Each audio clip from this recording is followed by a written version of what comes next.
Hello beer tubers and welcome to yet another Versus Beers with me, Peter, the Master of Hoppets, today joined by Lesser, the Sultan of Sinkos. Yes, and today we're battling another two vintages of perennial beers.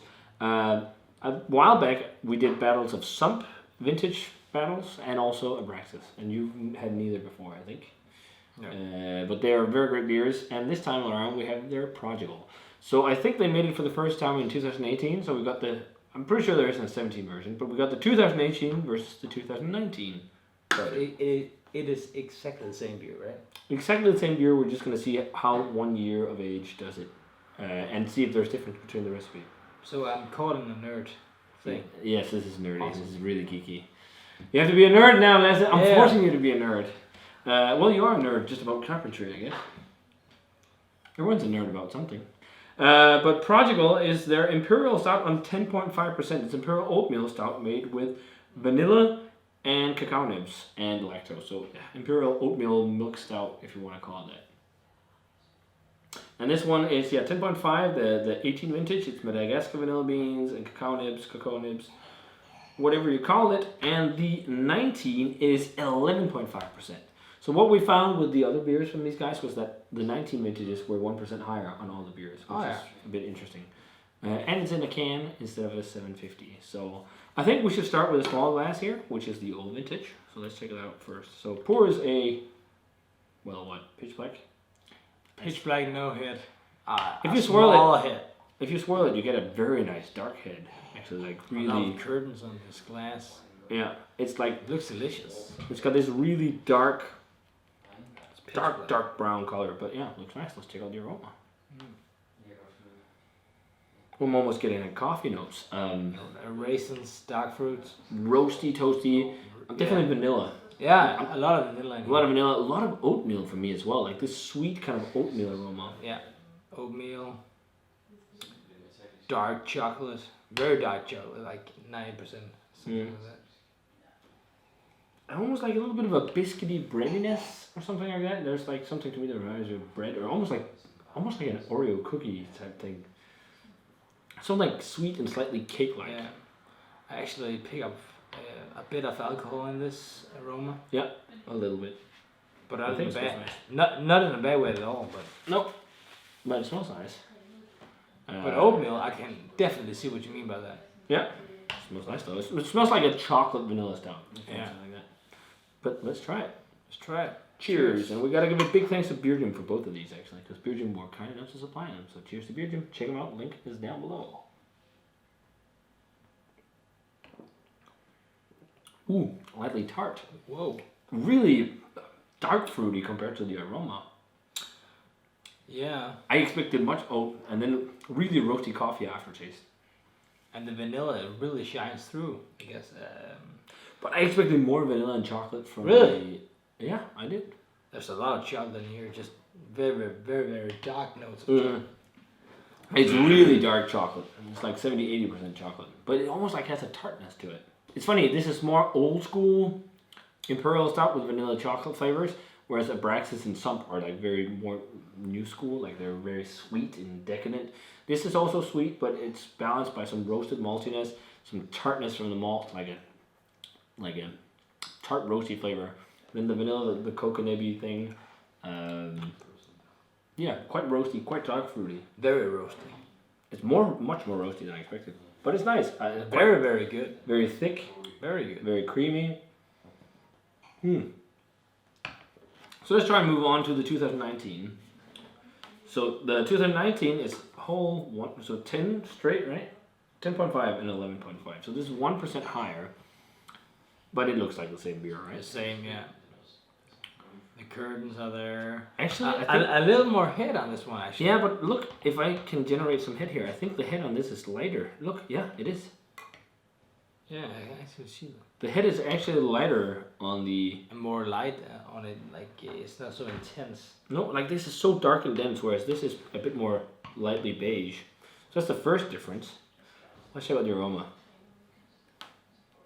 Oh wow, they're massively different. Yeah. This smells like a completely different beer.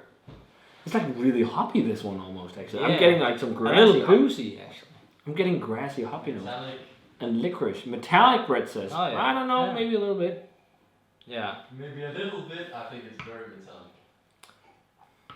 I think it's very boozy. Rain. It's quite boozy. It's really boozy. I'm not The smelling aroma. Really? chocolate or vanilla at all. No. What happened to Perennial?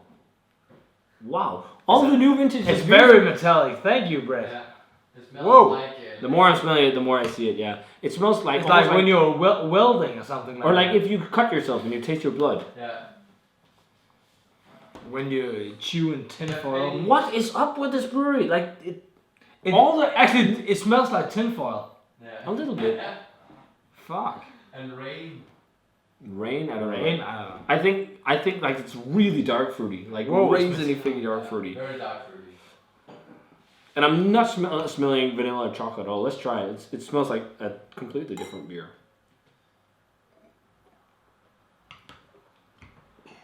Sweeter on the flavor. Alright. Not as metallic.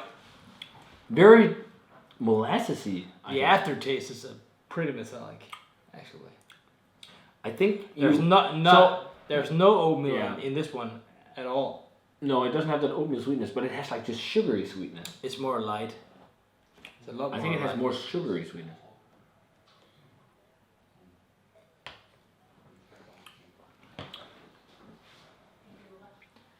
There's no. Wow, they're different. This is also so much more boozy, and it's more tart, dark fruit. Like I said, this one was like lightly tart, malty flavor. This is even more so. Actually, now I can taste the metallic in this one as well. But I Not- think not as the much problem in is, this I think one, but- what you also the metallic flavor can also be a combination of low pH and roasted malt, which is actually not metallic flavor. It's just a tartness. And this astringent tartness is not necessarily the same flavor compound as metallic flavors. And metallic flavors usually comes from badly treated metal. Can also, I think it also can comes from yeast, but yeah, I think it's more or less, at least in this one, it's like a tart, roasty malt profile.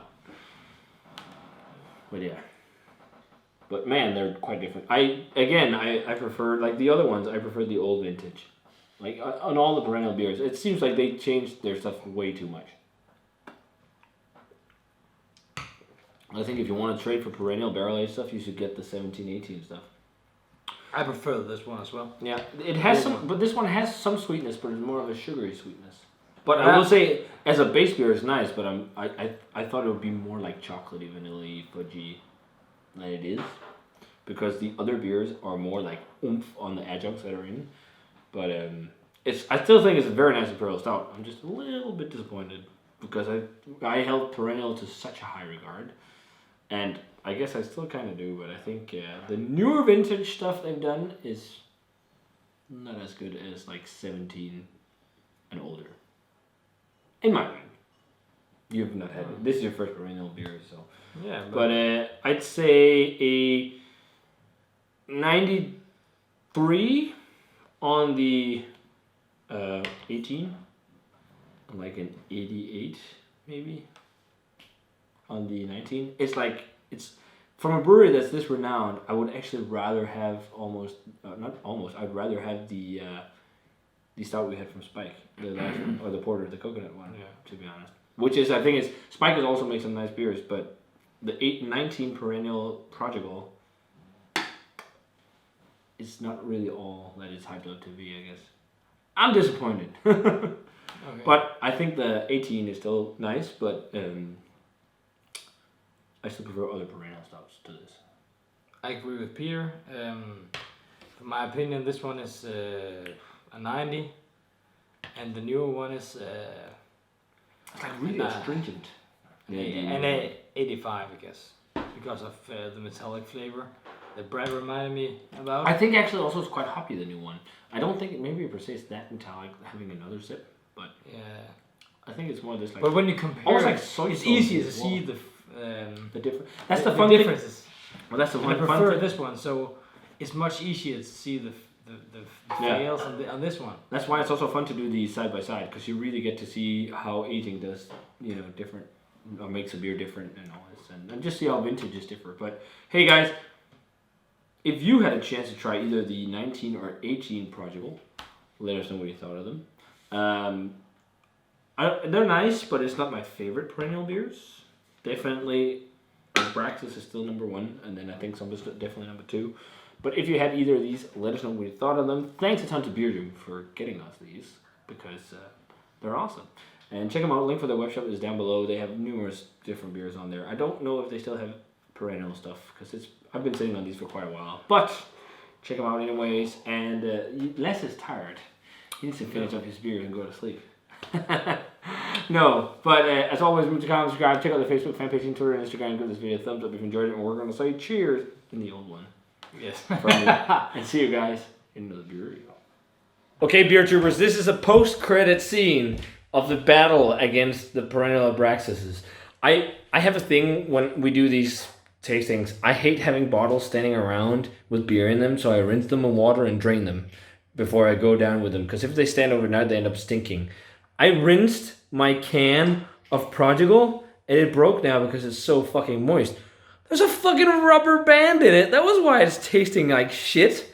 So someone was getting the cans when they were canning, and for some reason, they didn't notice that somehow a rubber band went into the can. You know, things like this happens in production facilities. And then it went straight into... Can I switch camera? Oh, I took a picture. Nope. Okay, I don't think I can. Now I'm focusing on myself. Whatever. But some reason went in there. I was just pouring out. At first I thought it was like a weird yeast slime, but it's a fucking rubber band. What the fuck?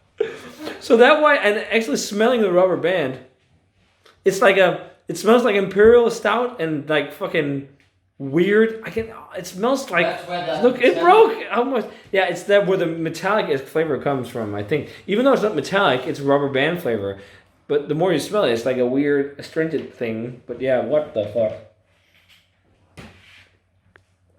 That weird astringent flavor is from a fucking rubber band in the fucking can. I think it's an old rubber flavor that we're getting. So now we know what that tastes like. Old tart rubber. What the fuck? So, I've been very disappointed with Perennial as of late. And then you get a can with a rubber band in it. I don't know if I'm going to keep buying their beers. What the fuck? That is... I know, yeah. Well, I probably will. Because shit like this happens. And it's a freak occasion. And most people wouldn't discover it because they're not idiots like me and who rinse their cans. But what the hell? So, I'm going to drink the old can. Old bottle, which is quite nice. And finish this bonus clip. What the hell? I've never had that happen. What the fuck? Rubber band beer. Hey, don't dry rubber band your beer. It's not good. Cheers.